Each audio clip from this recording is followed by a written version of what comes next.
네, 기도하고 시작하겠습니다. 하나님 감사합니다. 늦은 저녁 시간 저희들에게 귀한 시간 주셔서 이것으로 깊은 통찰의 시간, 진리를 깨닫는 시간으로 저희들에게 좋은 기회를 주심에 참으로 감사합니다. 하나님, 이 시간 하나님의 깊은 차원에서 벌어지는 그 일들을 우리가 좀 더 알기 원합니다. 그리고 아는 것 가지고 우리가 잘 살아내기 원합니다. 더 풍성한 삶을 우리가 살기 원합니다. 하나님을 알기는 알되 삶 속에서는 경험하지 못하는 그런 불쌍한 사람으로 살아가지 아니하도록 우리가 믿는다고 하는 그런 망상 가운데서 벗어날 수 있도록 하나님 도와주시고 확실히 깨닫고 우리가 삶을 어떻게 살아야 할지 잘 적용할 수 있는 정말 지혜가 넘쳐 흐를 수 있는 그런 시간이 되어지도록 끝나는 시간까지 저희들 가운데 함께 하여 주시옵소서. 예수님 이름으로 기도합니다. 아멘. 네, 오늘은 18번 순례자들이 무신론자와 만나고 마법의 땅을 통과한다에 대한 제목을 갖고 18장 함께 보도록 할게요. 요약을 한번 해봅시다. 요약. 네. 이번 챕터는 요약하자면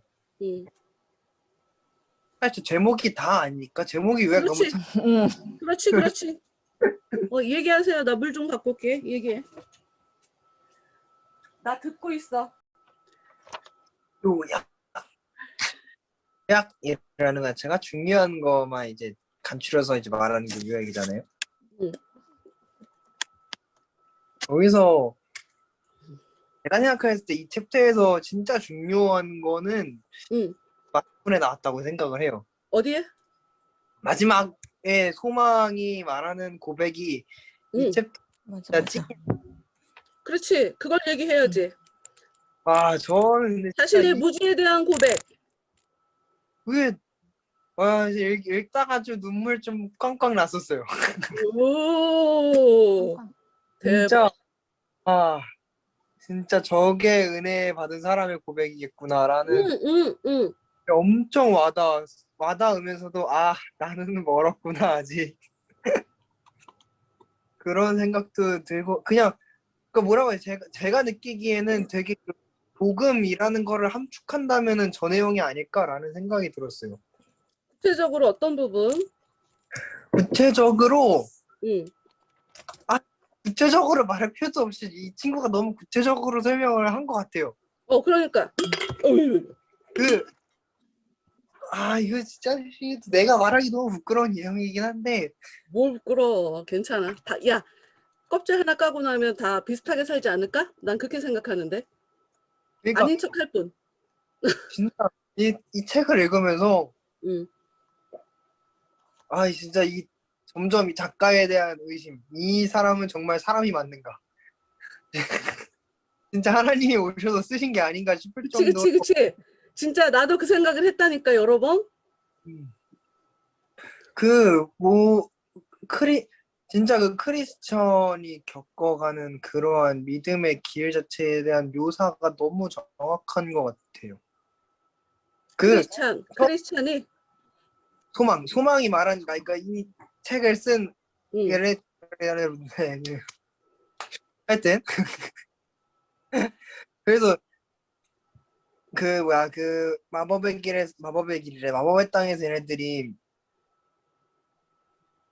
깨려고 이제 처음에 이제 크리스천이 어떤 노래를 불러주고 그 안에서 계속 이제 의식의 흐름대로 대화를 이어가잖아요. 그러면서 이제 소망이 하나님을 믿게 되고 어떻게 자신의 신앙을 지키고 성장시키고 지금까지 오게 되었는지에 대한 서사잖아요. 사실 이 내용 자체가 진짜 말 그대로 소망이라는 친구의 자기 고백, 자기 간증이지. 네, 간증이죠. 그래서 지금 페이지를 찾고 있는데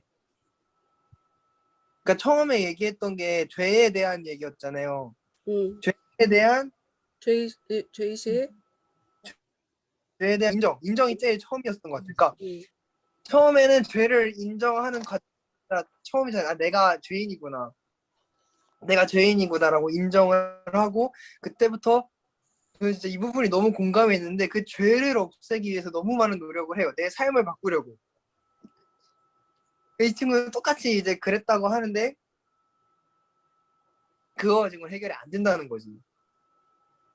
그러면서 또 기가 막힌 그 비유가 있어요. 그 회계 당부. 음. 옛날 거는 내가 아무리 지금 잘해봤자 못 지운다. 그래. 근데 이 부분 되게 너무 명쾌했다고 해야 되나? 진짜 말 그대로 지은 죄는 내가 예전에 지은 건데 내가 지금 뭐 잘한다고 그 죄가 지워지는 건 절대 아니잖아요, 사실. 그러면서 자기의 세상의 의로는 절대 구원에 달할 수 없다. 라고 말하면서 그때 이제 예수님을 소개를 받는 거죠. 맞죠? 오케이. 맞죠? 그다음에 이제 예수님을 소개를 받고 예수님을 구하기 위해서 한 번이고 두 번이고 6번까지 이거 더 수백 번도 했지만 안 됐대요. 나 이게 너무 현실 고증이 너무 대단한 것 같아. 되게 근데 보면서 나는 내가 개인적으로 이렇게 살아봤기 때문에 이게 너무 내 얘기 같아서 그런데 이제 내가 삼성에서 느끼는 거는 나는 이렇게 사는데 다른 사람들은 이렇게 살지 않는 것처럼 보이니까 내가 너무 오버하는 건가 하는 약간 두려움이라고 해야 되나? 왜 나만 왜 이렇게 오버하지? 이런 거. 근데 어쩔 수 없이 내가 나한테는 그게 최선이란 말이지. 그래서 겉으로 꺼내놓고 고민하기도, 아니, 꺼내놓고 얘기하기도 되게 어려운 일들이었어. 다른 사람은 안 그래 보이는데 거기다 대고 내가 얘기하면 생뚱맞게 생각하고 무슨 나한테 답을 주겠냐고. 근데 그런 것들을 얘기해줘서 나는 되게 속 시원하지. 이런 글들을 보면서. 그래, 하나님의 역사가 이런 거야. 성령의 역사가 이런 거야. 이렇게 느껴지게 되는 거지. 그리고 제가 여기서 좀 그게 중요하다고 생각했던 부분이 그 부분이었어요. 그분께 나아가려면 어떻게 해야 하냐고 물었을 때 음. 대답이 무릎을 꿇고 마음과 뜻을 다해 아버지께 계시해 달라고 기도를 해야 한다. 기도의 방법. 무릎을 꿇는다는 게 어떤 의미일까 진짜 예전부터 많이 고민을 했었거든요. 왜, 너가 그런 왜, 고민을 하니? 무릎을 꿇는다는 거? 저는 그 진짜 의문, 왜 기도하려면 무릎 꿇고 손을 모으고 기도를 해야 하나에 대한 음, 음. 그 고민 많이 와, 했었거든요. 나 좋다. 난 이런 얘기 듣는 게 너무 좋다, 야. 나는 이런 그래. 고민을 나만 하는 것 같다고. 음, 그리고 그게 제가 음, 고민을 시작했던 이유가 음. 무릎을 꿇고 기도할 때와 그렇지 않고 기도할 때의 기도가 되게 많이 다른 걸 느꼈었어요. 이 고수가 되면 또 달라져? 그렇겠죠? 근데 그래가지고 이 무릎을 꿇는다는 게 어떤 의미인지에 대해 되게 많이 생각을 했었는데 이 잠깐만, 나 이거 잊어버릴까봐 다 짚고 아, 넘어가. 내가 고수라고 얘기한 것은 너무 내가 성급한 발언이었어요, 여러분. 머릿속에서 지워버려. 어, 그러니까 무릎을 꿇는다라는 것 자체가 음, 우리나라에서도 그렇고 되게 전 세계적으로 굴복의 의미를 많이 가지잖아요. 그치. 관용구지, 관용구. 그리고 사실 그런 의미를 가지게 된 거는 사람이 무릎을 꿇었을 때 그 앞에 있는 사람을 절대 이길 수가 없잖아요. 엔간해서는. 그러니까 완전 나를 맡기고 뜻대로 하소서라는 의미를 담고 있어서 내가 그러한 행동을 했을 때 내 마음도 같이 자연스럽게 몸이 기억하고 있어서 그렇게 내가 하나님한테 다 바칠 수 있는 마음이 자동적으로 형성이 돼서 이 무릎을 꿇고 기도하는 게 되게 중요하다고 생각을 했었는데 여기서 또 다시 나와 이렇게 되게 무릎을 꿇고라고 이렇게 나온 게 너무 와닿았어가지고 기도함에 대해서 그런 부분이 있었었죠. 또 마음에 닿는 부분이 있었고 그래 그 다음에 나온 게 이제 그렇게 하라는 대로 했을 때 몇 번을 해도 안 주시더라. 몇 번을 안 주시더라. 그래서 어떻게 했나요? 어떻게 해야 될지 몰라서 수백 번을 했대잖아요. 근데 이게 진짜 지금 얘가 어떤 심정으로 이러한 말을 했을지 지금은 되게 재밌게 들리기도 하는데 이러한 말을 할 때까지의 과정이 얼마나 힘들고 고달팠을까라는 어려움이 있었죠. 왜냐면 앞으로도 나도 그래야 될 테니까. 그게 좀, 네. 그렇지. 음, 그렇지. 모두 다 그- 그러는 거지. 근데 이제 친절하게도 왜 그만두지 않을 수 있었는지에 대해서도 이제 얘기를 해주더라고요. 음. 그렇죠. 그래서 근데 이 소망이라는 친구가 참 재밌는 그러니까 유머러스한 느낌이었거든요. 저는 그래서 죽더라도 기도하면서 죽는 게 나을 것 같다고 하면서 이게 근데 진짜 저도 재밌었는데 너무 명쾌한 답이었던 거예요. 사실 이게 진짜 명확한 해결법은 아니잖아요. 자신에게 있어서는 최선이었겠지? 그렇죠, 그렇죠. 음. 근데 이제 그런 걸 약간 조금 유머러스하게 말한 것 같아가지고 음. 되게 재밌는. 거. 아니야, 근데 나는 진짜 이렇게 텍스트대로 난 내가 그렇게 생각을 이런 일이 있었어서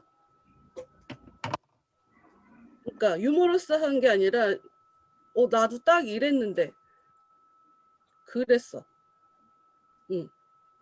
네. 어. 좀 진지 응, 응. 죽을 때 죽더라도 죽을 것 은혜해 보자. 진짜 죽을 것 같은. 응. 음. 하여튼 이게 바로 그거지. 자아가 진짜 죽는 거.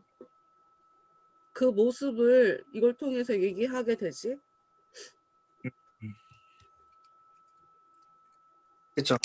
응, 이제 그러한 얘기 하다가 응.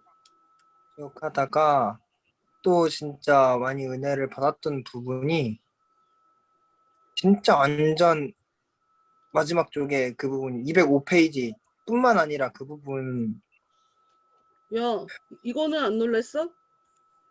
그렇게 어디요? 그렇게 그만두지 않았는데 예수님이 나타났잖아. 신령한 체험을 하잖아. 아 그쵸. 거기 응, 또 빼놓을 수도 없는데 응, 응. 제가 오라고, 이렇게 다 어, 얘기를 하면 또 다른 사람들이 심심하실 수도 있으니 그렇게 계시를 해달라고 그럴 때는 안 나타나시더니 갑자기 자기 맘대로 당신이 오고 음, 싶을 때 나타나셨잖아. 음, 음. 음, 희한하게 기대를 저버린다. 말이 이상하다. 희한하게 기대를 저버리지 않는다? 어느 날 어느 날 어느 아주 갑자기. 그러니까 내가 원하시면 오기는 와. 그런데 내가 원하는 방식이 아니야.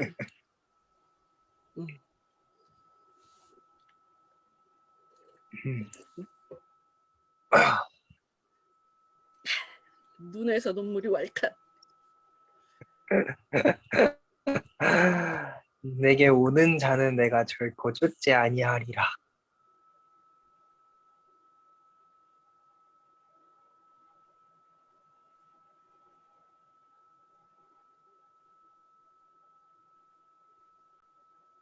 그때 이 이후로 이제 소망이 예수님이랑 조금 대화 나오잖아요. 응. 이게 여기가 진짜 큰 위로가 되었던 것 같아요. 뭔가 뭐라고 해야 되지? 음.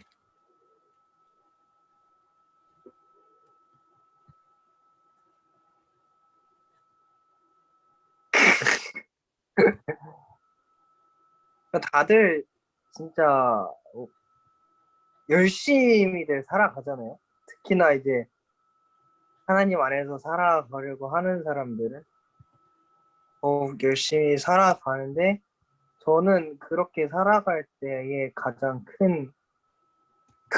경계하는 게 이 부분이거든요. 나는 분명 하나님 주신 믿음대로 살아가고 있는 것 같은데 아니면 어쩌지?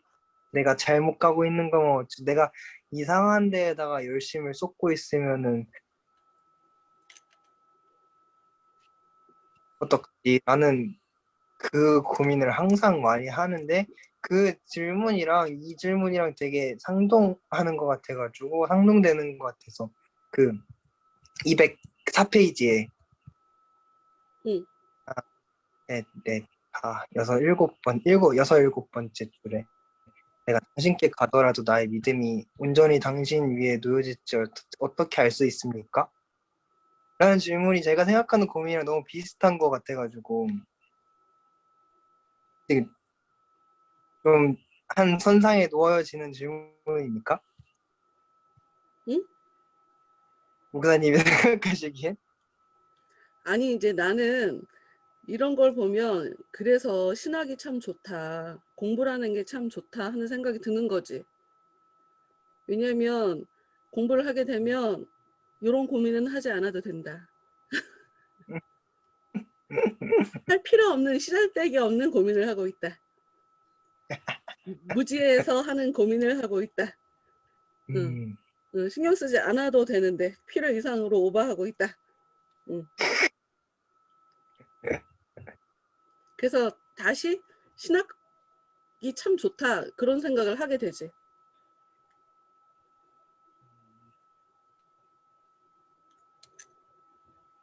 이제 다른 사람들은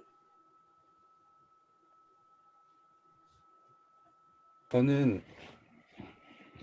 이거 보면서 저도 좀 이런 비슷하게 하나님이 일해 주셨던 부분들이 있어서 되게 좀 재밌게 보기도 하고 좀 지금은 어떠한 모습으로 살고 있나 다시 한번 좀 돌아보는 계기가 됐는데 처음에 이제 그 마법의 땅을 들어갈 때 이제 이들이 그것들을 이제 졸지 않고 잘 지나가려고 이제 대화를 하는 중에 이제 그 처음에 화두가 그거잖아요. 이제 크리스찬이 소망에게 질문을 했고 무슨 생각이 드냐고 당신이 지금 하고 있는 일에 대해서 제일 먼저 무슨 생각이 드냐 물어봤을 때 제일 먼저라면 내 영혼의 유익을 추구하는 것이 되지 않겠습니까? 하고 이제 그 영혼의 유익을 추구하는 것에 대해서 얘기를 하고 시작을 하잖아요. 그러면서 그 내 영혼에 그래서 추구하는 게 무엇일까에 대해서 이제 둘이 얘기를 하다가 이제 자기 안에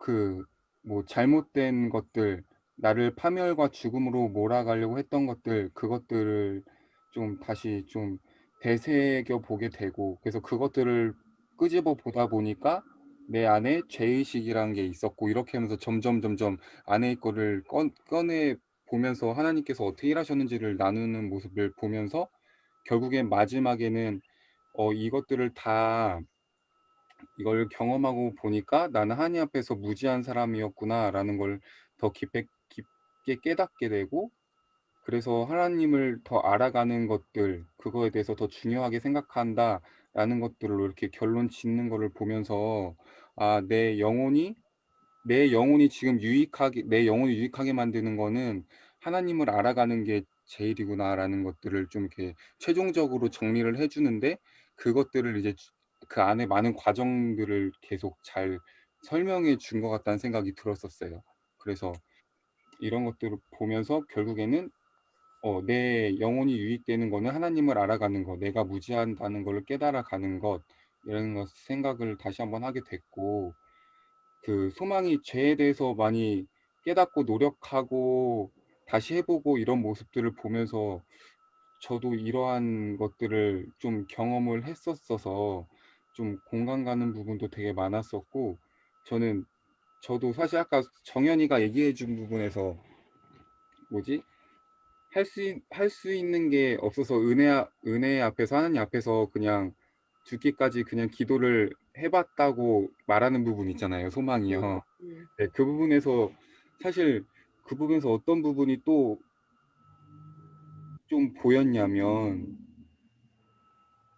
어쨌든 그 소망은 자기가 당장 겪어진 것들이 없어가지고 음. 자기가 좀 그거에 대해서 내가 이거를 그만둬야 되나 말아야 되나 고민을 했지만은 그만두지 않았던 부분이 뭐였냐면은 그래도 이 사람은 그리스도의 의가 없으면 세상이 결코 나를 구원해 줄 수 없다는 말이 그래도 진실이라고 믿어졌기 때문에라는 게 앞에 써 있잖아요. 그래서 그것 때문이라도 내가 기도를 그만두면 죽을 것 같았고 그래서 죽더라도 은혜 앞에서 보좌 앞에서 죽어야겠다 이런 생각을 하고 그 앞에서 계속 기도를 한 것 같아요.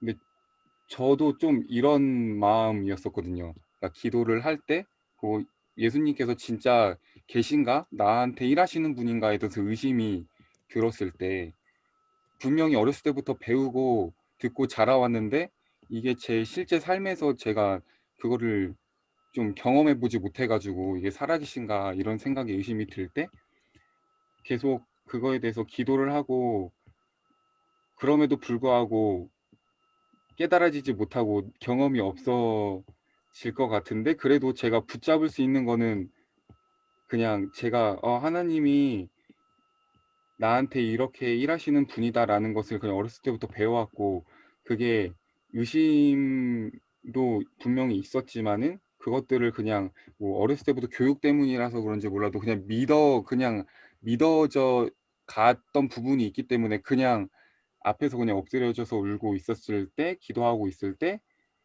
그런데 그럼에도 불구하고 하나님께서 좀 이렇게 계시를 해주시지 않으셨거든요. 제 앞에서 뭔가. 근데 그래서 진짜 이게 진짜 나는 그냥 죽겠구나 하고 저도 망연자실하고 엉엉 울 때 그때 나타나 주셨거든요. 그래서 이 장면이 마치 저랑 제 이야기 같아 가지고 되게 사실 울컥 많이 했었는데 그때 사실 저도 어떻게 예수님을 직접적으로 경험하게 됐냐면 내려오시는 모습이 막 현승아 이러면서 막 하늘에서 직접적으로 들릴 수도 있는 부분이겠지만 그런 것보다 마음으로 보였어요. 그 모습이 예수님 모습이 진짜 마음으로 보였고 그 마음을 통해서 제가 죄인이란 걸 느껴지게 됐고 그래서 그 후로 이제 제가 하나님 앞에서 정말 내가 아무것도 아는 게 없구나. 그런 것들을 좀 경험하게 되면서 이제 좀 하나님 앞에 좀 더 깊숙하게 걸어가게 되는 계기가 됐었는데 좀 그게 좀 많이 생각나게 되면서 좀 즐겁게 읽었던 것 같아요.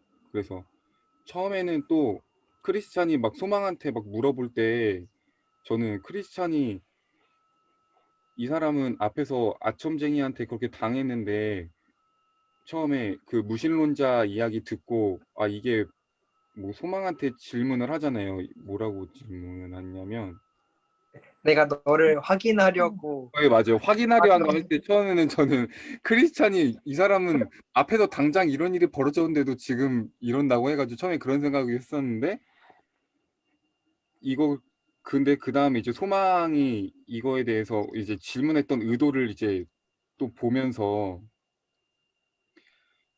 이제 좀 이렇게 그냥 뭐라 그래야 될까? 그러니까 크리스찬의 이유는 그 소망의 입장을 명확하게 밝히고 정직하게 그 마음의 열매를 드러내기 위해서라고 얘기를 하는 부분을 보면서 이러한 것들을 계속 우리가 마음으로 계속 고백하고 이야기하고 생각하고 경험을 하고 내놔야 이게 진짜 좀 내 것이 되는구나라는 생각을 되게 했었어요. 그래서 이것들을 내가 계속 끊임없이 정리를 하고 생각하고 드러내야겠구나라는 생각을 되게 하게 됐던 것 같아요.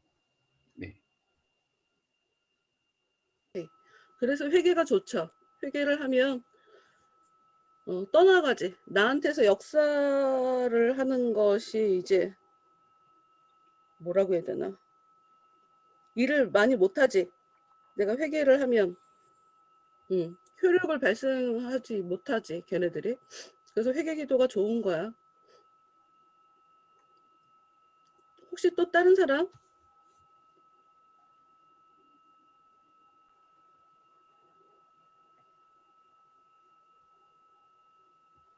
난 여기서 좋았던 게 크리스찬이 일단 크리스찬이 소망은 생각이 깊지 않아 보이는 거지. 크리스찬이 볼 때 되게 연약해 보이는 거지. 누워서 자고 가자고. 근데 이제 왜 크리스찬과 소망이 이렇게 다른 걸까를 생각해 봤는데 어찌됐건 간에 크리스찬은 리오야단이랑 싸움을 했잖아. 이 경험치가 다르다. 얼마나 치열한 건지 알고, 그리고 자기가 졸다가 한번 그 두루마기를 떨어뜨린 적도 있고, 그러니까 그런 경험 때문에 크리스찬은 근신하라, 깨어라가 자동 모드로 이렇게 발동한다.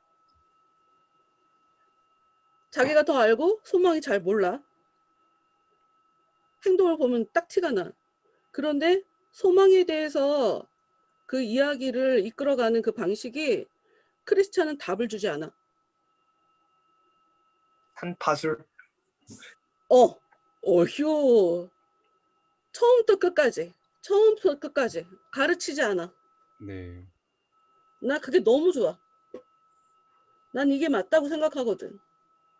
왜 그러냐면 가르치면 나는 이게 중요해서 가르치는 거야. 듣는 사람은 아무 생각 없어도 그걸 들으면서 그게 중요하다고 깨닫지. 근데 거기서 무슨 문제가 생기냐. 들어서 자기가 그렇다고 생각하게 되는 거야. 네.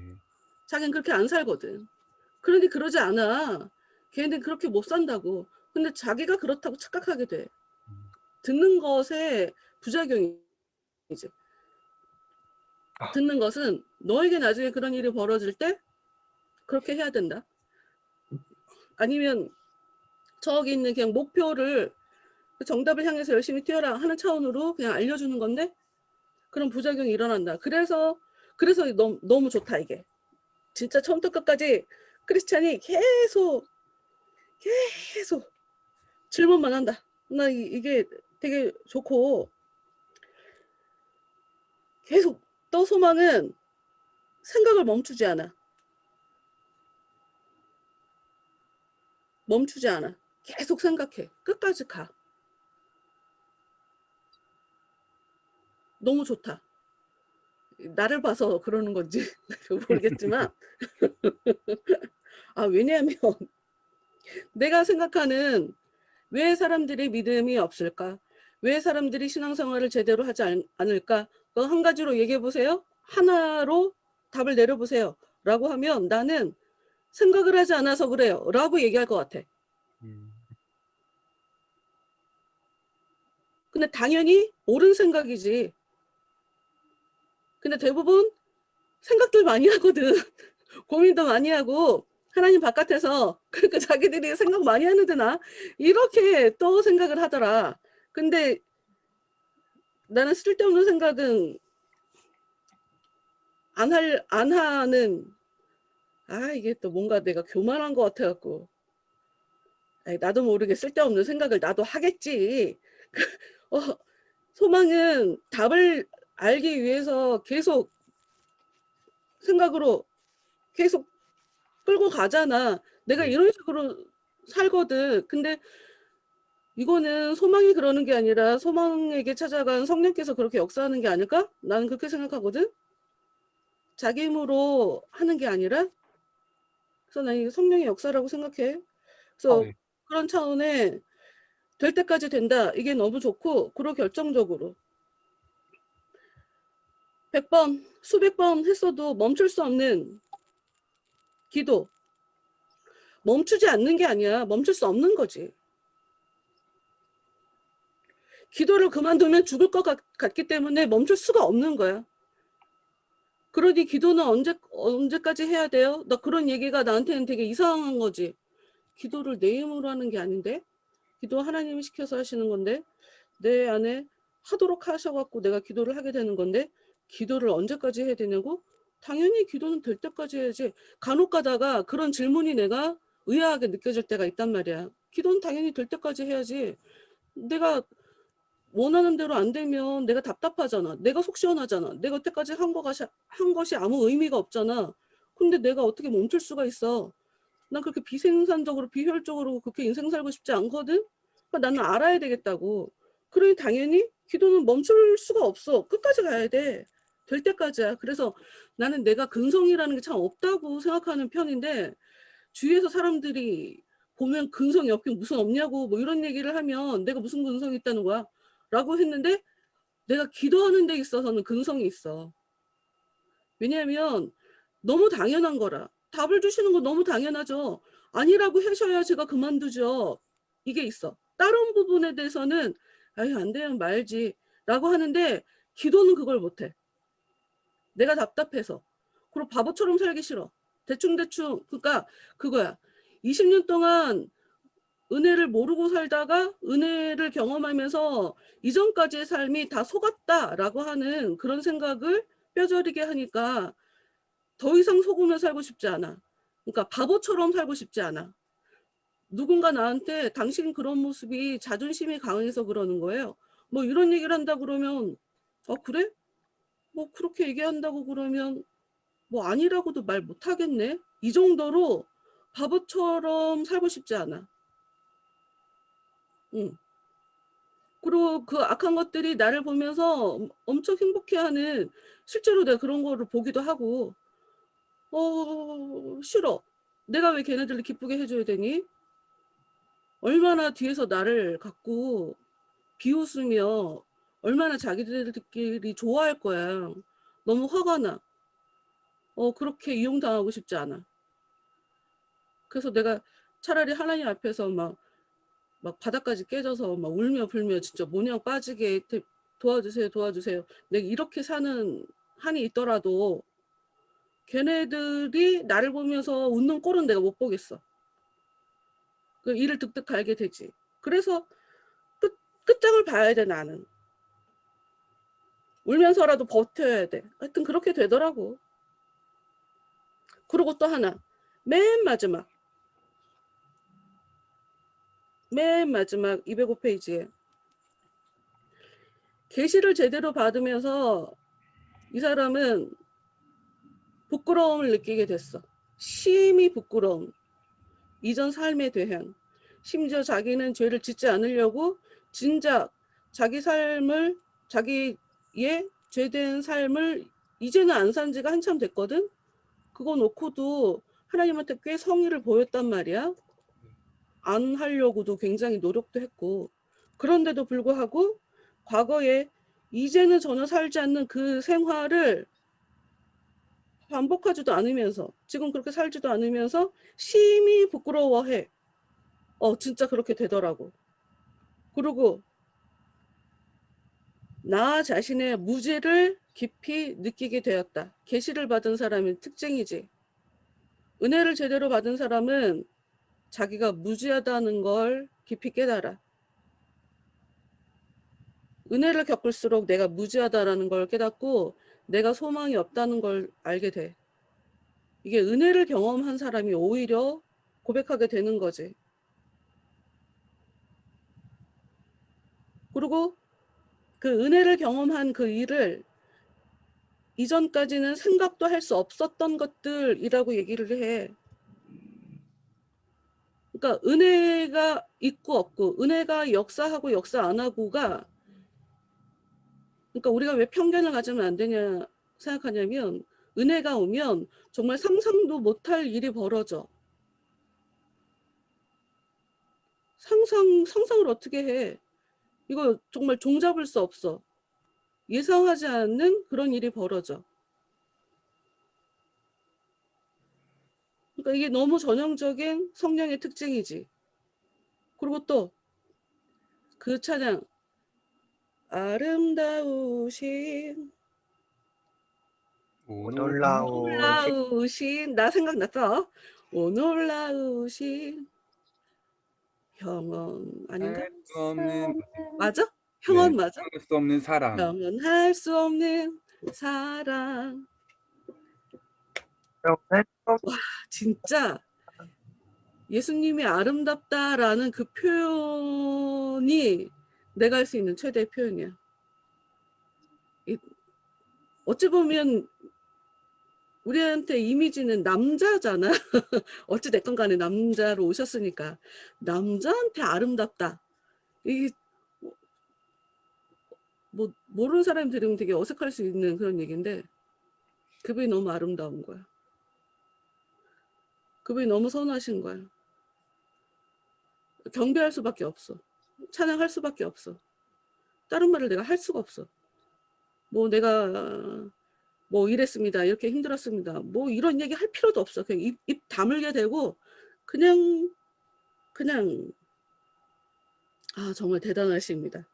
와 정말 너무 대단하십니다. 이런 것밖에 얘기할 수가 없거든. 그래서 예수 그리스도의 아름다움을 깨달았다. 너무 당연하다 하는 생각. 그리고 거룩한 생활에 대한 사랑. 더 이상 죄 짓고 싶지 않아. 잘 살고 싶고 깨끗하게 살고 싶어. 이게 내가 그분한테 갚을 수는 없어. 그분한테 갚을 수가 없더라고. 그런 관점에 은혜를 받는 걸 선물이라고 하는 거지. 공짜라는 의미가 아니거든. 그분한테 모든 걸 다 받은 만큼 다 갚을 수가 없어. 그래서 나는 그러면 난 최소한 더 이상 죄는 짓지 않겠어요. 그럴 수밖에 없어. 거룩한 생활에 대한 사랑이 일어나지. 그리고 결정적으로 주님 위해서 뭔가 하고 싶다. 하고 싶어져. 양심이 있으니까. 그냥 있을 수가 없어. 이거는 내가 인간 같지 않아. 인간 같지 않아. 응. 너무 비양심적이야. 그래서 뭐 해야 돼. 뭐라도 해야 돼.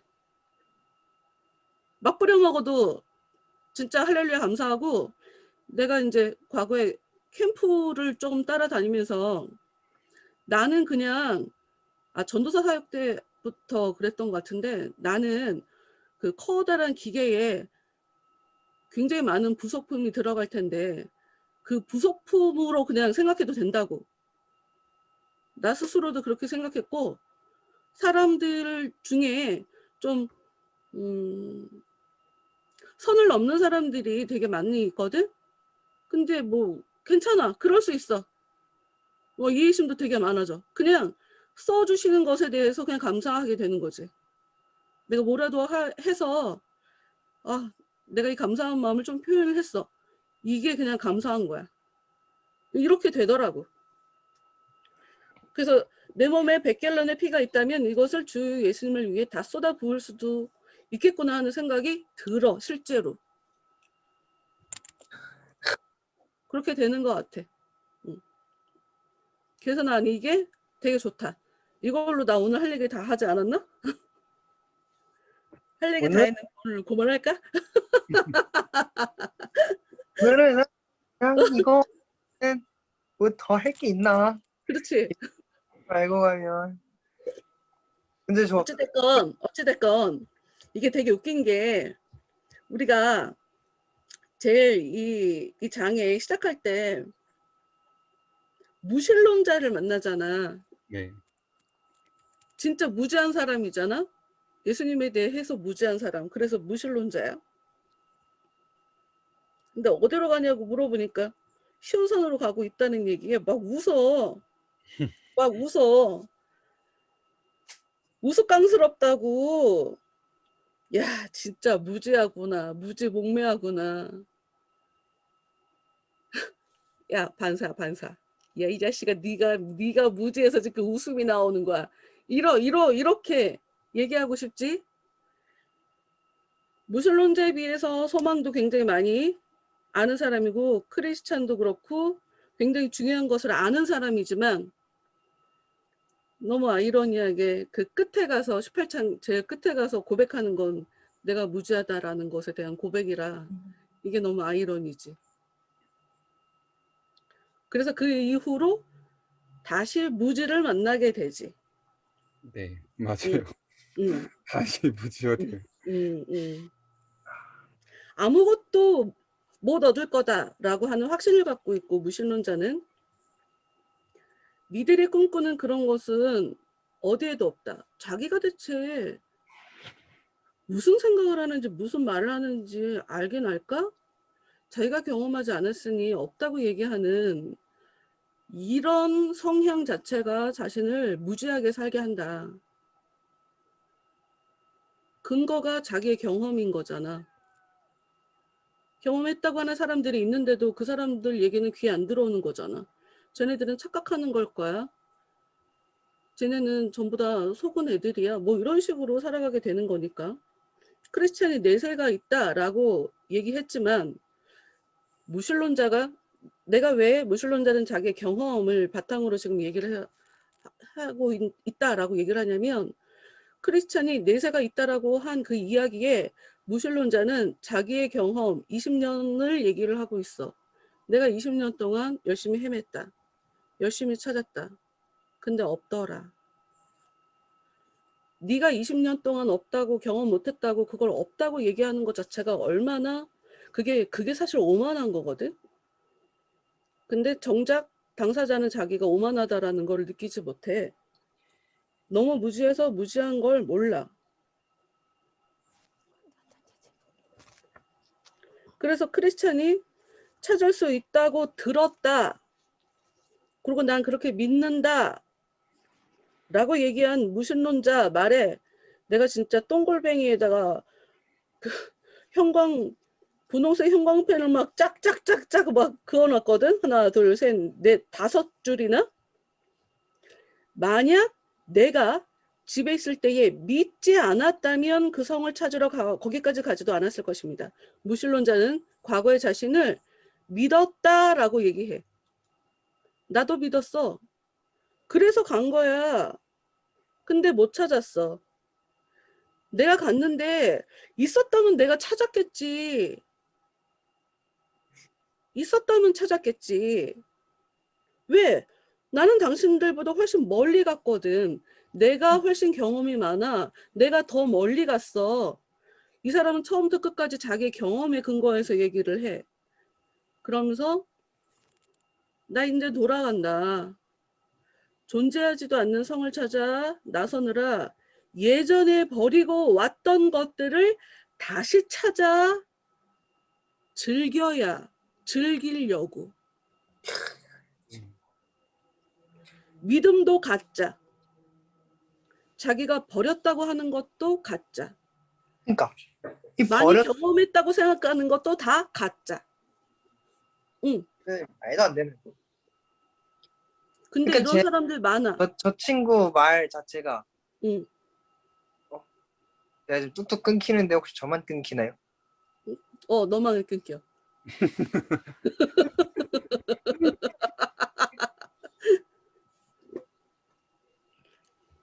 이런 속는 거를 내가 더 이상 하고 싶지 않다. 그 얘기를 한 거였었어, 아까. 주도권을 자기가 갖고 있다. 그런 차원의 무신론자는 그래서 믿을 수 없는 사람이지. 그리고 되게 웃긴 거. 무신론자가 얘기해.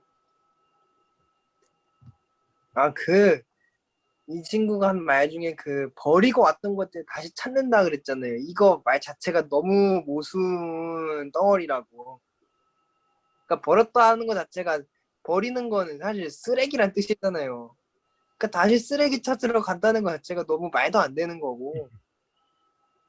내가 봤을 땐. 마음에서는 안 버렸지. 네. 삶에서만 버렸지. 생활에서만. 마음으로는 안 버린 거야.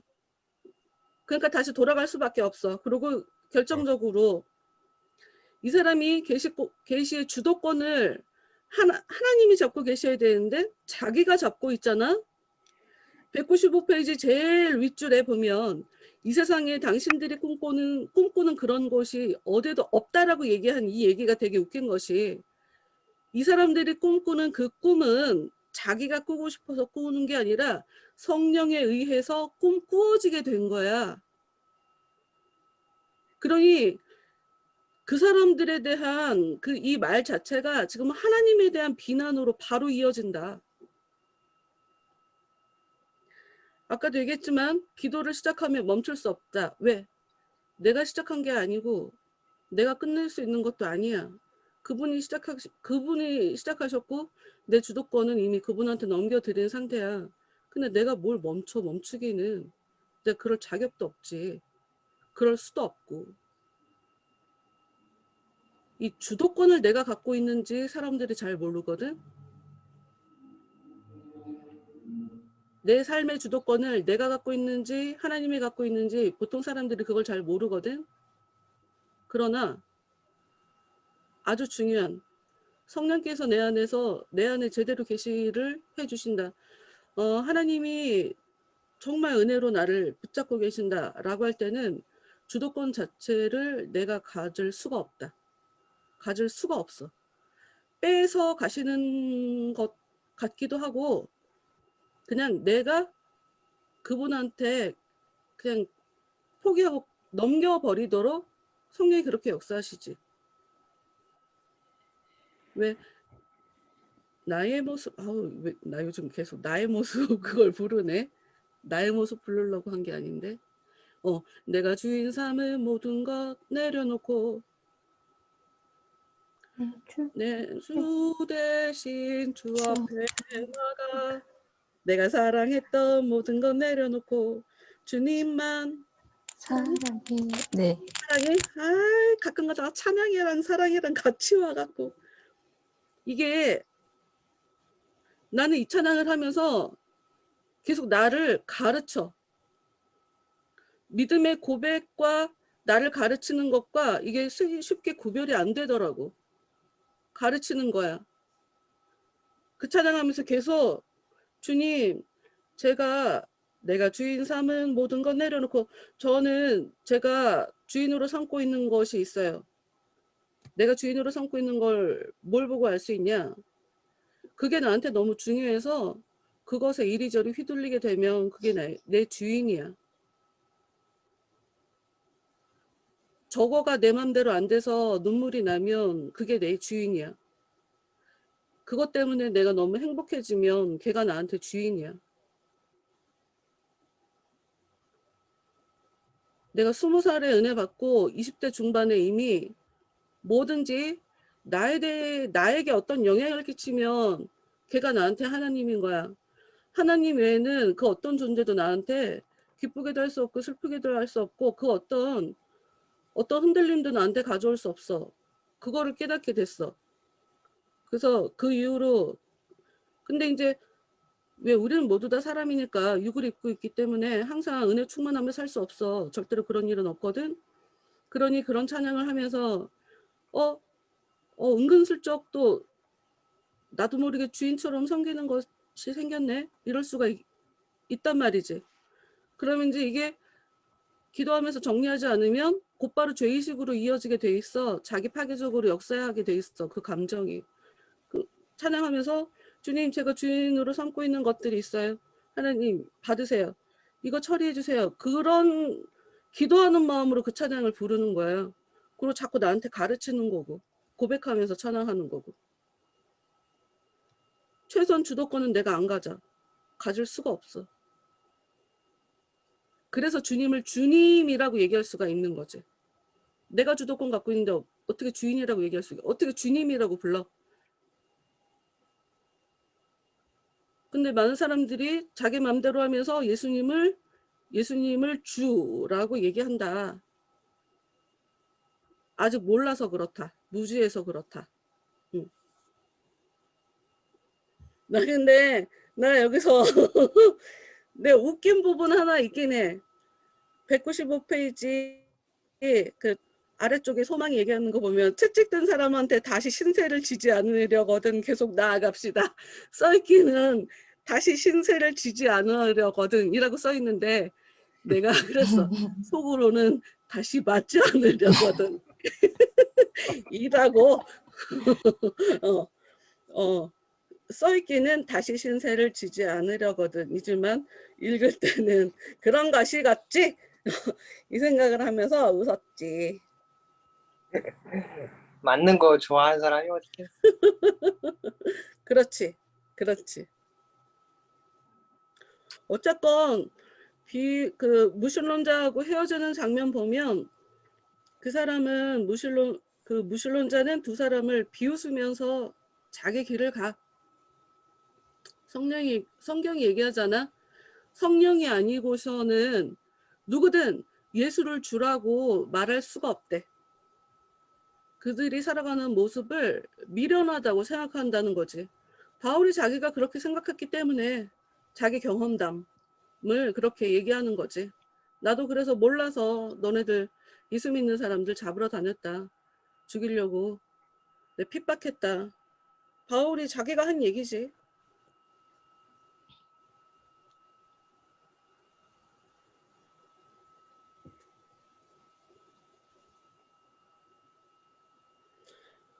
어찌 됐건 신앙 영혼의 유익에 가장 방해되는 거를 197페이지 중간 아래쪽에 얘기를 하고 있거든. 영혼에 파괴적으로 역사하는 것. 소망이 매우 오랫동안 시장에서 전시되고 팔리는 물건들에 도취되어 있었다. 세상의 모든 보화와 부귀. 떠들고 흥청거리고 술 마시고 욕하고 거짓말하고 추잡한 일 행하고 주의를 빠지고 이걸 좋아했다는 거야. 이런 것들이 영혼을 파괴시킨다. 당사자들은 몰라. 이런 걸 인식할 정도가 되면 이런 일을 하지 않거든. 모르니까 하는 거야. 모르니까. 그런데 믿음이 순교를 당하는 그 일을 통해서 제대로 은혜를 새로운 깨달음을 얻게 되는 거지. 그래서 어떤 생각을 했냐면 신앙의 유산, 그러니까 믿음이 이 땅에서의 삶을 끝내고 가는 그 순간에 믿음을 통해 신앙의 유산을 이 사람이 나눠받았나 보다 하는 그런 생각도 하게 돼.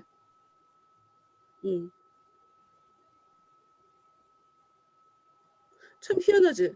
믿음을 가진 사람이 죽었어. 그러면 보통 은혜가 없으면 와, 저 믿음이 뭐라고 저러다가 죽냐? 저렇게 불쌍하게. 아유. 그리고 오히려 못됐다고 얘기할 거야. 그 시장의 어른들, 그 도시에 그 어른들을 이렇게 막 까는 예의 없이 막 짓거리는 뭐 이런 모습으로 생각할 수 있었을 텐데 역시 성령께서 깨닫게 하신 거라 이 사람은 은혜로 살지 않으면 영혼을 파괴하는 이 일에서 벗어나지 않으면 나는 사망, 이 일 끝에는 사망이 있겠구나. 하나님의 진노가 불순종하는 아들한테 임하겠구나. 어떻게 이거를 깨닫게 된 거지. 그리고 참 희한한 건 이것에 대해서 깨닫게 되는 순간 죄에 대해서 더 이상 죄에 대해서 죄의 눈을 돌리지 않으려고 노력을 하더라. 깨달았으니 삶의 변화가 온 거야. 바로 성령이 역사했는데도 불구하고 죄를 계속 지었대. 난 이렇게 소망이 자기 삶을 구체적으로 이렇게 다 묘사할 수 있는, 왜냐하면 나도 이런 시간들을 내가 겪어봤기 때문에 분석을 할 수밖에 없더라고. 내가 왜 이러는 것일까? 난 이러고 싶지 않은데 내가 이러고 있네. 쉽게 말해 객관화가 되는 거야. 객관화. 응? 나라는 사람이 보이기 시작하는 거라고. 그래서 왜 그러는 걸까를 내가 여러 가지로 생각해 봤거든. 우리가 은혜를 경험하잖아. 그럼 우리 안에 성령이 찾아오시잖아. 근데 이분을 내가 지배할 수가 없거든. 이분은 이분의 목적은 어찌됐건 나를 다스리고 나를 구원하기 위한 목적을 가지고 내 안에 찾아오셔. 그러니 내가 지배할 수가 없으니 객관화할 수밖에 없어, 나라는 사람을. 왜냐하면 성령이 느끼는 감정이나 내 안에서 악한 것들이 느끼는 감정이나 나는 그것이 내 것인지 이 영적인 존재가 느끼는 건지 나는 그거 구별을 못하거든. 내 속에서 올라오는 감정들과 생각들이니까. 인간은 그거 구별 못해.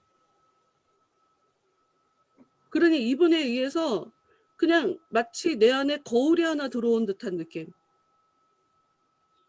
그냥 봐지는 거야. 내가 그냥 객관적으로 보여지는 거야. 그렇더라고. 그래서 뭐 지금은 희미하게 보이나 나중에는 얼굴과 얼굴을 대하여 볼 것이요. 뭐 이런 말씀들을 가지고 은혜가 깊어지면 깊어질수록 더 뚜렷하게 보인다는 그 이야기를 이게 너무 나한테 확 와 닿는 거지.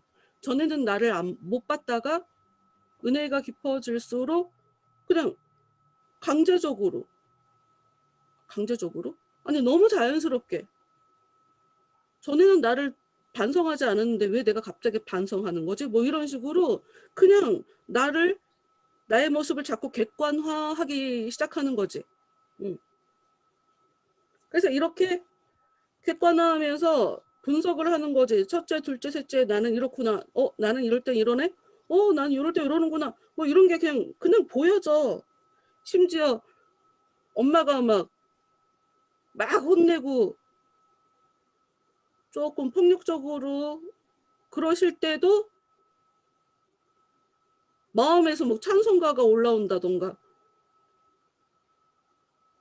하여튼 내가 겪는 일인데 내 속에 다른 그 어떤 존재가 내 마음을 붙잡아주는 것 같아갖고 필요 이상으로 슬퍼지지는 않게 되는 뭐 이런 일도 경험하고. 하여튼 그렇더라. 하여튼 자기를 분석하고 내가 이렇구나 하고 이렇게 묘사할 수 있게 말할 수 있게 나 이것도 참 좋았다. 근데 참 웃긴 것이 생각이 깊어지고 분석이 깊어질수록 고통이 심해진다. 죄의식이 심해진다.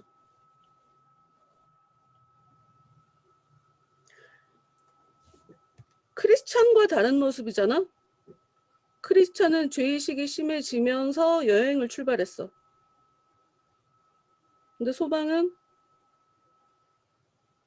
어떻게 된 거지? 그럼 소망도 그렇게 된 건가? 소망은 중간에서 만나지 않았습니까? 먼저 간 사람 아닌가? 이거? 근데 소망이 더 어리다고 나오잖아요. 소망은 그럼 훨씬 늦게 믿기 시작한 거지. 믿음을 만나고 만난 나중에 믿기 시작한 사람이니까. 어찌됐건 여러분 죄에 대한 염려는 인간이 혼자 정리할 수 있는 게 절대로 아니야. 절대로 그럴 수가 없어. 죄는 내가 어떻게 할 수 있는 부분이 아니야. 이거를 내가 어떻게 제어할 수 있다, 내가 컨트롤할 수 있다고 생각한다는 건 굉장히 무지해서 그래. 영적인 존재에 대해서 알지 못하니까 그러는 거야. 여러분 정확하게 알아야 돼. 습관이 나야. 습관. 당신은 어떤 사람입니까? 라고 얘기할 때 내 습관이 나야. 습관은 어떤 것이냐? 내가 자꾸 반복했다는 거거든. 반복했으니까 습관이라는 게 생겼지. 우리 뇌는 자꾸 반복하는 걸 중요하다고 인식해. 그리고 우리 뇌는 내가 중요하다고 생각하는 것과 내가 좋아하는 것을 구별하지 않아. 좋아하니까 중요하다고 생각하는 거고 좋아하니까 자꾸 반복하는 거야. 이거를 다른 거라고 구별하면 안 돼. 내가 끊어낼 수 있는 게 아니야. 여러분 사랑의 마음이 사랑은 숨길 수가 없는 거라며. 기침과 사랑은 숨길 수가 없는 거라며. 어떻게 그걸 숨겨? 그거 컨트롤 안 돼. 컨트롤 할 수 있다고 하면 사랑이 뭔지 모르는 거야. 우리는 그냥 체질적으로 죄를 사랑하는 거야. 그러니 내가 할 수 있는 게 아니라 은혜로 해야 돼. 은혜 안에서 기도하면서 정리해야 돼. 아무것도 하지 않으면서 정리되지 않는다고 속상해하는 것도 굉장히 바보다. 그게 진짜 바보야. 해야 돼. 하지 않으면 안 돼. 이 사람 수백 번 기도했는데도 갑자기 어느 날 된 거잖아. 모두 다 이렇게 겪어. 이런 일을 겪어. 왜 그런지는 그거는 우리가 쉽게 답을 낼 수가 없어. 하나님 마음이야. 하나님 맘대로. 그래서 내가 사람들한테 그 얘기를 처음에 설교 처음에 할 땐가 목회 처음에 할 때 그 얘기 했는데 그 얘기 자주 했었는데 진짜 요즘 들어서는 그 얘기를 아예 안 하네. 신앙생활이 굉장히 쉬운데 어려워. 이런 얘기 했었지 내가 과거에. 굉장히 쉬운데 굉장히 어려워. 그러니까 언제 오실지 모르는데 곧 온대. 물이 포도주로 금방 바뀐 것 같은데 그런데 변화가 쉽게 안 일어난다 이런 얘기가 성경에 또 써 있으니까 이 두 가지가 다 있어. 쉽지 않은데 금방 바뀌어. 사람은 금방 안 바뀌어. 안 바뀌는 존재인데 금방 바뀌어. 왜 그럴까? 이런 것들 때문이지. 하나님 맘대로 하나님이 원하는 때에 역사하시기 때문에 그날이 언제가 될지는 모르지만 어찌됐건 하나님이 역사하시면 그분에 의해서 나는 정리가 된다. 그러니까 포기만 하지 마. 내가 오늘도 그 생각했어. 포기만 안 하면 되겠더라고. 대부분 내가 원하는 대로 안 되니까 성취감이 안 생기거든. 재미가 없어. 그래서 하다 그만두더라고. 근데 그것만 하지 마. 그러면 때가 돼서 도와주실 거야. 진짜로. 진짜 도와주실 거야. 아멘.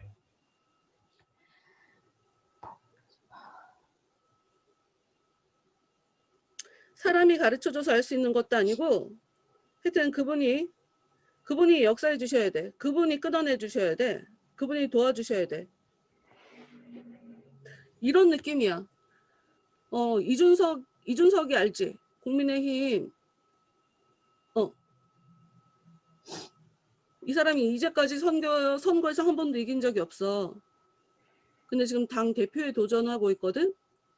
근데 많은 어른들이 무슨 선거에서 한 번도 이겨보지 않은 사람이 당 대표가 될 수 있냐. 이런 얘기 때문에 안 된다 하고 목소리를 크게 내시는 어른들이 있어. 근데 내가 사람들한테 돌 맞을까 봐 사실 댓글을 못 남겼는데 링컨은 대통령 될 때까지 굉장히 많은 선거에서 떨어졌어. 야, 이준석 빵가 보다 링컨 얘기를 하네. 이럴까 봐 내가 링컨 얘기를 하지를 못했는데 내가 여기서 얘기하고 싶은 거는 뭐냐면 오세훈 시장이 국회의원에서 떨어질 때 저 사람 나중에 더 큰 거에 당선될 수도 있어 라고 했는데 실제로 그런 일이 벌어졌잖아. 나는 서울시장이 또 나오게 될 줄은 진짜 생각지도 못했거든. 내가 지금 무슨 얘기를 하고 싶으냐. 내가 계속 실패하더라도 그러면 이게 아무 의미 없는 것처럼 보이잖아. 그런데 계속 시도하는 그것이 어느 날 그 어떤 일을 맞아서 이제까지 했던 게 아무 의미도 없는 거였어? 가 아니라는 걸 알게 된다는 거지. 오히려 포기했는데 어떻게 또 도전했어? 포기할 만했는데 어떻게 또 도전했어? 오히려 나는 이게 훨씬 더 플러스 점수가 된다고 생각해.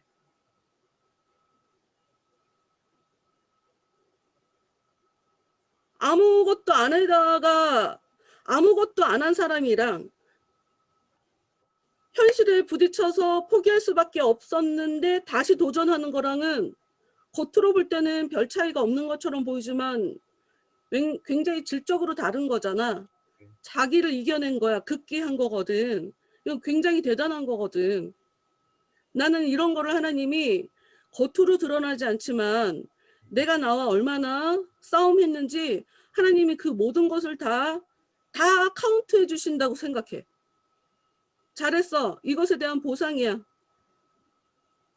내가 다 셈쳐서 줄 거야. 한꺼번에 이렇게 몰아서. 나는 그런 일이 내 삶에도 벌어졌다고 생각하거든. 생각보다 나 굉장히 많이 울면서 정말 고통스럽게, 그런데 사람들은 아무도 몰라. 심지어 남편도 잘 몰라. 왜냐하면 내 믿음의 문제인데 내가 하나님하고 싸워낼 부분이지 사람들한테 얘기할 필요도 없고 그 사람들이 나를 위로해 준다고 해결될 일도 아니야. 그래 드러내지 않아. 마치 아무 일도 없는 것처럼 살기도 해. 그리고 내가 사람들한테 그 어떤 불편한 모습이나 이런 거를 통해서 저 사람 무슨 일 있어? 이렇게 이야기 나오는 것도 싫어. 싫어? 싫은 건가? 하여튼 모르겠다.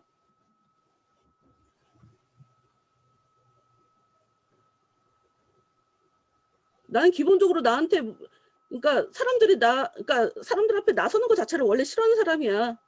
누가 나를 주목하는 거를 좀 싫어하는 스타일이야. 진짜 싫어하는 스타일이야.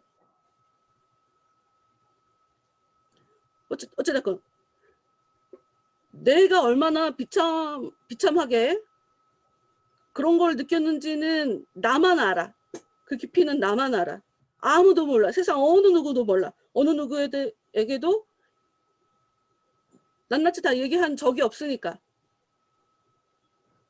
그런데 내가 하여튼 지금 느끼는 건, 와, 그런 거 하나님이 전부 다 계산해갖고 내 인생에 돌려주고 계시다 하는 걸로 그렇게밖에 얘기할 수가 없어. 그래서 노 크로스 노 크라운이 난 이게 너무, 와, 이건 진리 그 자체다. 그러니까 크라운을 쓰기 위해선 크로스를 해야 돼 하는 그런 의미로 얘기하는 게 아니라, 그런 한쪽 측면만 얘기하는 게 아니라 너의 삶에 계속 어려움이 있어? 그러면 왕관을 주려고 그러시나 보다 라고 생각해도 된다 이거지. 반대로 생각해도 된다. 어찌 보면 그냥 보통의 어른들이 얘기하는 상투적인 표현이라고 얘기할 수도 있을 거야 아마. 왜냐 다 그런 얘기 하거든. 다 비슷한 얘기들 하시더라고. 그런데 나는 그거를 내가 경험했으니까, 내가 증인으로서 그런 얘기를 할 수가 있어.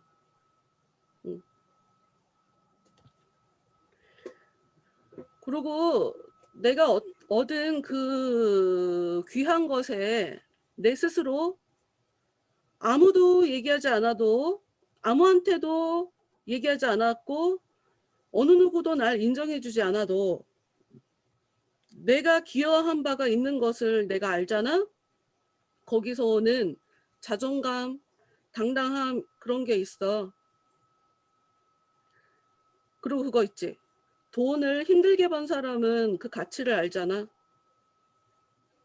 그런데 한편으로 내가 열심히 노력했으니까 이렇게 얻어지는 거는 당연한 거야 라고도 생각하지 않아?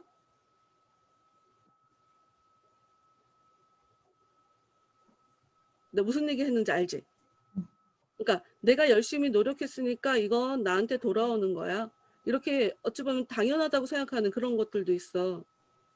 하여튼 수위 조절은 잘해야 되겠지만, 많은 사람들이 왜 필요 이상으로 자랑을 하게 되나? 내가 얻은 것에 내가 기여한 바가 별로 없잖아. 그러면 이게 굉장히 대단한 일이라고 인식을 해서 자랑도 많이 해. 그런데 내가 얻은 것에 내가 기여한 바가 많잖아. 그러면 너무 당연한 것이잖아.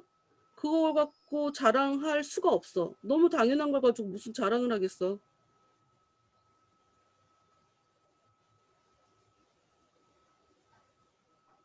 하여튼 그런 일도 있다. 예수님이 죽고 난 다음에 다시 살아나는 건 예수님의 입장에서 너무 당연한 거 아니야? 인간들이 볼 때는 대단한 일이지만. 그래서 은혜가 깊어지면 깊어질수록 사람들이 대단하다, 이렇게 얘기하면 내가 굉장히 은혜가 깊은 사람인 것처럼 얘기를 하는 것처럼 느껴지는데 또 아니라고도 말 못하겠고, 그렇다고도 진짜라고도 다 못하겠지만, 어찌됐건 내가 얘기하고 싶은 거, 은혜가 깊어질수록 보통 사람들이 대단하다고 생각하는 거를 그 별거 아니라고 생각할 수도 있다. 그리고 보통 사람들이 별거라고 생각하는 걸 대단하다고 생각할 수도 있게 된다. 그렇다 이거예요. 예. 네. 뭐 더 할 얘기 없어? 다 한 것 같아. 예. 아! 하나만 더. 미안. 203페이지. 203페이지. 나는 정말 어떻게 해야 할지 계시해달라고 계속 기도했는데 아무 일도 없었어. 근데 정말 어떻게 해야 될지 몰랐어. 그런데 크리스찬 소망, 크리스찬 소망, 크리스찬 소망이 얘기하는 이 그리스도의 의의가 없으면 세상이 결코 나를 구원해 줄 수 없다는 말이 진실이라고 믿어졌기 때문입니다. 이 얘기 나온 거 있잖아. 네. 이 뒷부분을 내가 보고 싶어서 그래. 뭐냐면 어떻게 해야 될지는 몰랐어. 알지는 못해. 그런데 이 사람이 흔들리지 않은 건 이 사람의 의지야. 의지. 그러니까 포기하지 않았다 이거지. 포기를 못한 것일 수도 있지만 어찌됐건 그 의지가 계속 살아있었다고. 그러니 어떤 일이 벌어졌냐. 그러한 가운데 비록 더딜지라도 기다리라는 말씀이 마음에 떠올라. 아주 쉽게 말해서 말씀으로 계시를 받아. 이게 진짜 계시 받는 거야. 예수님이 갑자기 딱 나타나셔서 이래라. 너는 이렇구나. 어? 이런 직통 계시 말고 말씀으로 계시를 주셔. 그래서 버틸 수 있도록 도와주셔. 그러니까 의지에 말씀이 더해지면서 그 의지가 더 강화되는 거지. 믿음이 있어야 더 믿음이 성장된다. 포기했으면 끝. 버티고 있으면 거기에 그 버티는 걸 더 잘할 수 있도록 도와주시는 거야. 그래서 내 마음, 내 의지가 그래서 중요해. 아마 그러나 내 의지인지 하나님의 의지인지 그거를 정확하게 구별할 수는 없을 거야. 그걸 구별하는 건 중요하지 않아. 그걸 구별하는 건 중요하지 않아. 하여튼 여기서 중요한 건 포기하지 않는 내 의지가 명확하면 그것을 더 강화시킬 수 있도록 성령께서 말씀으로 계시해 주신다. 이게 중요해. 말씀으로 계시를 받는 거 이게 중요해. 그래서 말씀을 붙잡고 다시 달려갈 수 있는 힘을 얻게 돼. 그래서 성경 말씀 읽는 게 되게 중요해. 왜냐하면 내가 읽은 말씀을 과거에 옛날에 들었던 말씀을 가지고 계시해 주는 경우가 굉장히 많아. 새로운 성경을 읽게 하는 경우도 있지만 옛날에 들었던 그 성경 말씀, 아무 생각 없이 읽었던 말씀, 무슨 뜻인지도 몰랐었던 그 말씀이 갑자기 내가 답을 얻고 싶다라고 하는 그 순간에 갑자기 그 말씀이 떠올라서 맞아 이거야 하는 유레카라고 하는 그런 일이 벌어져. 그래서 말씀으로 계시해 주는 거를 진짜라고 생각해야지. 그렇다고 말씀으로 해주시는 계시만 진짜다라고 하면 안 돼. 내가 보니까 뭐가 교만일까? 뭐가 무질까? 하나님이 대체 뭘 원할까? 뭐가 이단일까? 아무리 내가 여러 가지로 고민해봐도 답은 하나. 특정 하나만 치우치는 것이 문제지. 모두 다의 가능성을 열어놓고 사는 것이 이게 진짜 건강한 신앙생활이더라고.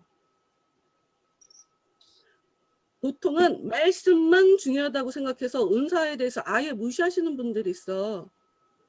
안 돼. 은사도 성령의 역사인데. 그런데 희한하게 성령의 역사를 강조하시는 분들은 말씀을 중요하게 여기지 않아. 말씀 연구 안 해. 그렇게 시간 남으니까 사람 위해서 사람 조종하면서 그렇게 그 사람이 갖고 있는 돈이나 털털 털어내려고 그렇게 못되게 마음이 흘러가는 거야. 이것도 잘하고 저것도 잘하려면 얼마나 힘든지 알아? 이 균형감을 가지려면 쉴 틈이 없어요. 이거를 하다 보면 내가 오버했네. 오버했던 거를 금방 느낄 수가 있어야지. 그러니 어떤 게 적정선인지를 깨달으려면 뭐 시행착오가 장난 아니야. 쉴 틈이 없어, 진짜 쉴 틈이. 그러나 건강함은 그런 데서 올 수밖에 없거든. 어찌됐건 여러분, 가능성을 열어놓고 성경은 왜 생각지도 못하게 성령께서 역사하게 하시나. 많은 학문의 시작을 편견 갖지 말아 해서 확증 편향, 사후 확증 뭐 이렇게 편견이라는 것을 가장 큰 적으로 여기잖아. 근데 성령도 마찬가지다. 하나님도 야, 너 편견 갖지 마. 그러면 교만해져. 이런 거 같아. 한쪽으로 치우쳐서 생각하지 말고 모든 가능성을 다 열어놓고 사는 게 이게 진짜 이게 건강한 신앙인이 된다. 응. 편견을 가진지도 모를 거야, 아마. 살다 보면. 하여튼 편견을 갖지 말라는 얘기도 설명하려면 너무 기니까.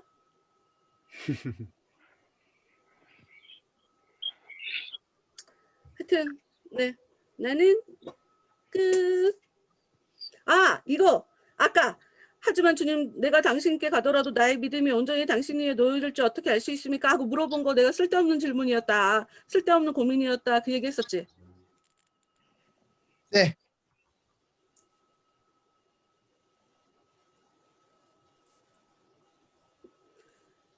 그 아래 답이 있으니까 알아서 답은 찾아. 그 아래 답은 아래 써 있어.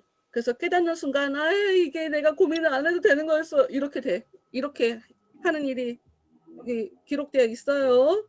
그리고 예. 재밌는 거, 그렇게 깨달은 걸 계시받았다고 얘기한다.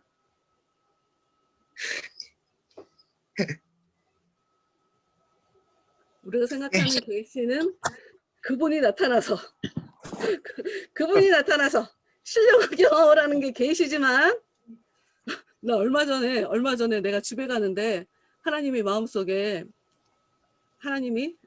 마음속에서 간장을 가져가라고 그러셨어. 근데 내가 오늘 고기 먹는 날인데 간장이 왜 필요해? 이거는 하나님이 주신 감동이 아닐 거야. 그리고 그냥 갔거든. 집에 갔는데 내가 하영이한테, 하영아, 엄마가 이렇게 성령을 무시하며 산다. 응? 무슨 일이냐. 그래서 분명히 하나님이 나한테 간장을 가지고 가라고 했는데 고기 먹는데 간장 필요 없다고 내가 안 가지고 왔거든. 근데 간장이 없네. 간장만 없더라고. 국간장만 있더라고. 그래서 내가 또 죄송스럽고 너무 가슴 아프고 내가 이렇게 성령을 무시하며 살고 하여튼 자책을 했었는데, 진짜 계시는 그런 음성 듣는 게 아니고 간장 가져와라 이런 거가 계시가 아니고 성령을 예수님에 대해서 깨닫게 되는 거야. 예수님에 대해서 조금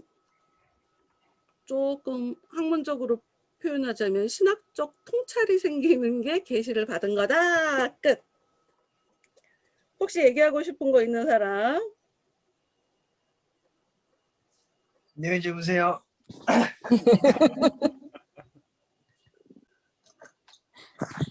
야, 나 나왔다고 콜라.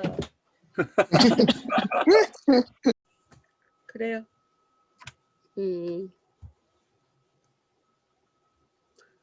기도 제일 많이 안 한 사람 누가 제일 적겠어? 정현이? 은설이?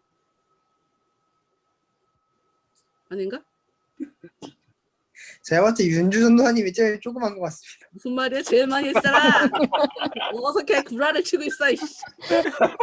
이제 슬슬 곽 전도사님 하실 때 됐어요. 그러니까 상대적으로 오히려 곽 전사가 적겠나? 그런 것도 같네. 그럼 곽 전사 12시 땡 했는데 마무리 기도하고 마칩시다. 네, 기도하고 마치겠습니다. 응. 하나님 아버지 참 감사드립니다. 오늘도 주님께서 이렇게 귀한 시간 허락하여 주셔서 저희가 주님 앞에 얼마나 무지한 자들인지를 깨닫게 하시고 또 주님의 은혜 가운데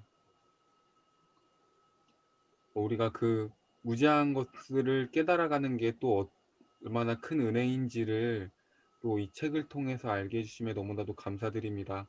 아멘. 우리의 삶 속에서 계속해서 우리에게 보게 하시고 듣게 하시는 분이 하나님이신데 저희가 보지를 않아서 듣질 않아서 깨닫지 못하는 그런 불쌍한 모습으로 살아가지 않을 수 있도록 주님께서 우리에게 계속 알려주시는 많은 지혜들을 저희가 볼 수 있는 눈을 갖게 해주시고 들을 수 있는 귀를 주시옵소서.